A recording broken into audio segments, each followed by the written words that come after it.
Welcome to the ThriveHer podcast, where we empower women to take control of their unique health conditions and wellness journey during perimenopause and beyond. Our goal is to help you dream big and reach your fullest potential in every part of your life. Each week, the podcast dives into expert insights, natural solutions, and inspiring stories to support you on your journey.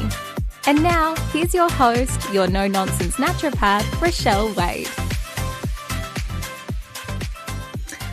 I want to be clear about something before we start. This episode is not about telling you to stop drinking. I'm not your mother.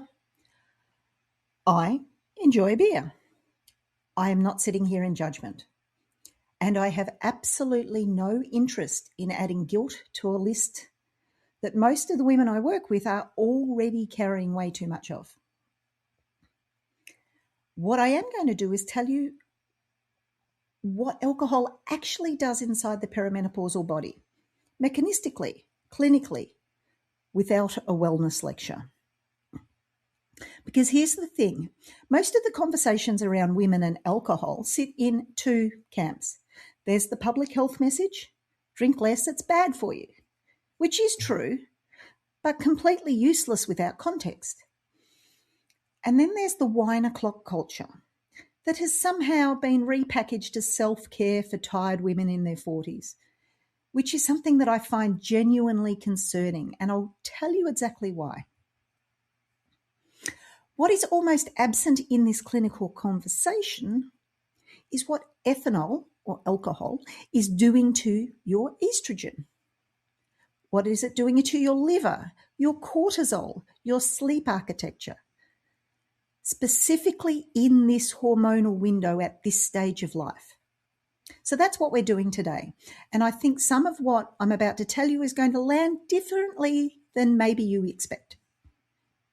So let's start with estrogen, because this is the piece that changes everything and almost nobody's talking about it. Your liver is responsible for processing and clearing estrogen from the body. It does this through a two-phase detoxification process. And when that process runs efficiently, used estrogen gets broken down, packaged up, and excreted from the body. That is how estrogen balance is maintained.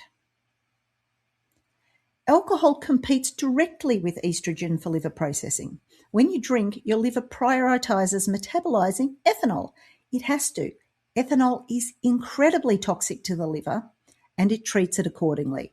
Everything else goes down the queue, which means estrogen clearance slows down. Used estrogen that should be on its way out is now circulating in the body for longer than it should be.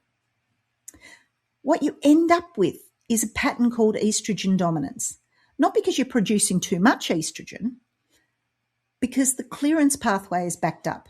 And estrogen dominance in perimenopause has a very recognizable clinical picture. And that's heavy and irregular periods, breast tenderness, bloating, mood instability, and worsening hot flushes. The same symptoms women are already trying to manage. The same symptoms that are frequently being told to you as part of the transition. Now, here's the line I want you to take away from this.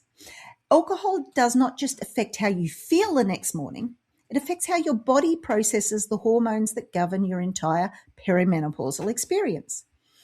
And that relationship is not being mentioned in the GP's office. It's not being mentioned in health pamphlets. And it's not even being mentioned in a wellness context with respect to social media, which tells you that a glass of red is good for your heart. Your liver in perimenopause isn't just managing alcohol and estrogens. It's managing a full hormonal transition. The shift in estrogen and progesterone ratios that happen during perimenopause places its own demands on liver function. And then you add chronic stress in, environmental toxins, processed foods, and the many medications that women are already on in their 40s. And you have a liver that is working at or near capacity even before the first drink is poured. Alcohol depletes glutathione, and glutathione is your body's primary intracellular antioxidant. And it's one of those key compounds required for, as I talked about, phase 2 of the detoxification pathway. Less glutathione means slower hormone clearance, more circulating inflammatory metabolites, and a system that is progressively less able to maintain the balance that you're trying so hard to find.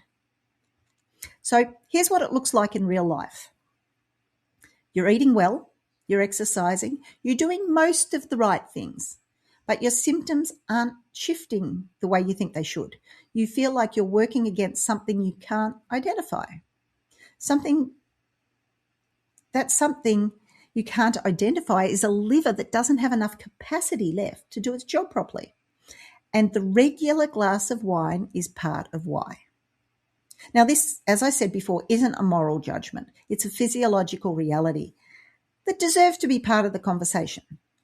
Now last week we talked about HPA axis depletion, the clinical picture of a stress response that's been running without adequate recovery for years.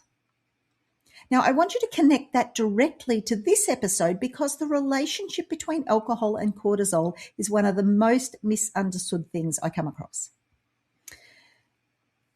Let's face it, a lot of women drink in the evenings to decompress, to come down, to take the edge off a day that's been too much.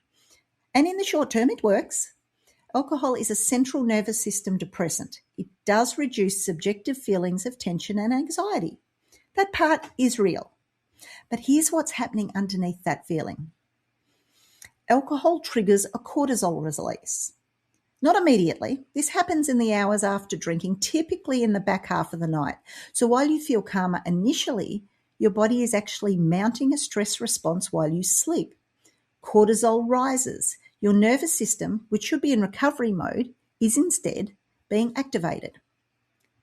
For women who already have a dysregulated cortisol curve, like we discussed last week, this is extremely common in perimenopausal women. This is significant. You're taking a system that is already struggling to find its rhythm and disrupting it further in the exact window when it needs to recover. This is why so many women report feeling more anxious the day after drinking than they did before they started. It's not a personality trait. It is cortisol rebound. And once you understand the mechanism, the pattern makes complete sense. So let's ask what alcohol actually does to your sleep. Now, this might be the section that lands the hardest because sleep is already one of the most common complaints I hear from women in perimenopause. The widespread belief is that alcohol helps you sleep. It makes you fall asleep faster, which is true. But what it does to the quality of that sleep is a completely different story. Alcohol suppresses REM sleep, the restorative stage of sleep associated with memory consolidation, emotional regulation, and hormonal recovery. It also fragments your sleep architecture. In the second half of the night, which REM is when most REM sleep is concentrated,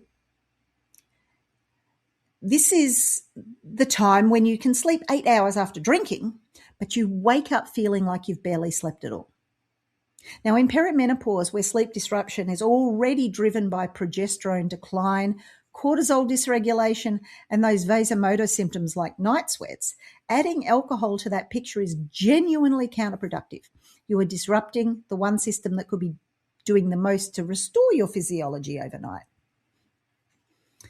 And here's the specific piece that makes this a perimenopausal issue rather than just a general health issue. Progesterone has a natural sedative effect. It acts on GABA receptors in the brain to promote calm and sleep onset. Now, as progesterone declines in perimenopause, that natural sedative support reduces. So women reach for external sedatives, alcohol being the most common one. But unlike progesterone, alcohol does not restore sleep. It produces unconsciousness with disrupted architecture. They feel similar going in, but they certainly aren't similar on the other end physiologically. Anyway, so what does this mean? I want to tell you what I actually see in clinic because this is where the theory becomes real. Women in perimenopause who reduce their alcohol intake, not eliminate, just reduce, frequently report changes that surprise them. improved sleep depth within the first week, reduced breast tenderness, more stable mood, less of that 3 p.m. collapse, better mornings, not dramatic, not immediate transformation, but incremental restoration. The body doing what it was trying to do all along once you stop adding load to a system that was already over capacity. But what does surprise them the most is the speed of it. They expected it to take months. They expected it to feel like deprivation. Instead, what they notice is they feel more like themselves than they have in years. And then they have to sit with that uncomfortable realization that the thing that they've been using to cope was actually quietly compounding the problem they were trying to cope with. And that's not a small thing to recognize, and I don't say it lightly. I also know that a glass of wine at the end of a hard day is not just a drink. It's a ritual, a signal, a permission slip to finally stop. And that need is real. But if what you actually need is for your nervous system to downregulate, alcohol is giving you a shortcut that costs you your real thing. Your nervous system doesn't recover through ethanol-induced sedation. It recovers through sleep stages that the alcohol suppresses. Through cortisol regulation, it disrupts. Through hormonal balance, it delays. So the question is not whether you should drink. The question is really whether you want to keep paying for that cost without knowing what it is. The good thing is now, you know what it is. Next week, I'm talking about the hormone that has been quietly running your brain, your sleep, and your emotional stability for at least the last 2 decades, and what happens to women when it starts to go quiet. If today's episode has shifted something for you, if you heard a mechanism that explains something you've been living with, I want to give you somewhere to take that. Because information without a pathway to act on is just frustration, really.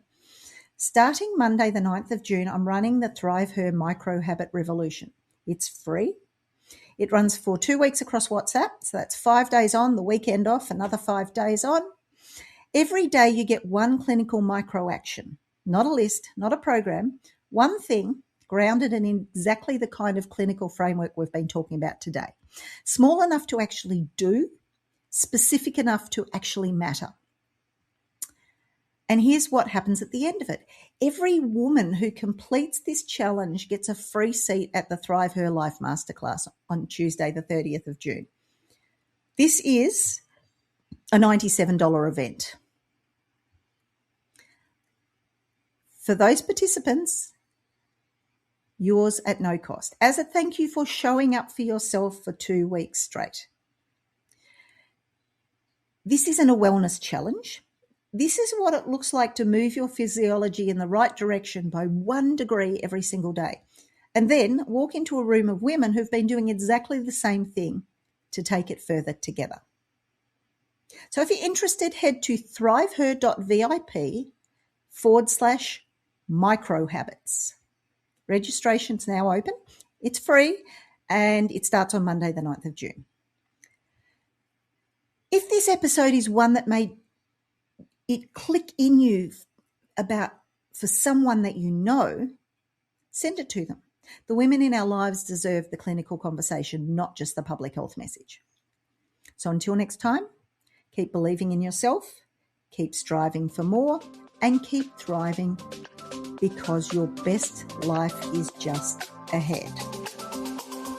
Thank you for joining us on this episode of the ThriveHer podcast. We hope you found valuable insights and practical tips to help you on your path to achieving everything you want in life. Remember, with the right support, you can achieve anything. If you love this episode, please share it on Instagram stories and tag No Nonsense Naturopath. Also, if you enjoy the podcast, you'll love a ThriveHer membership. Check it out at thriveher.vip.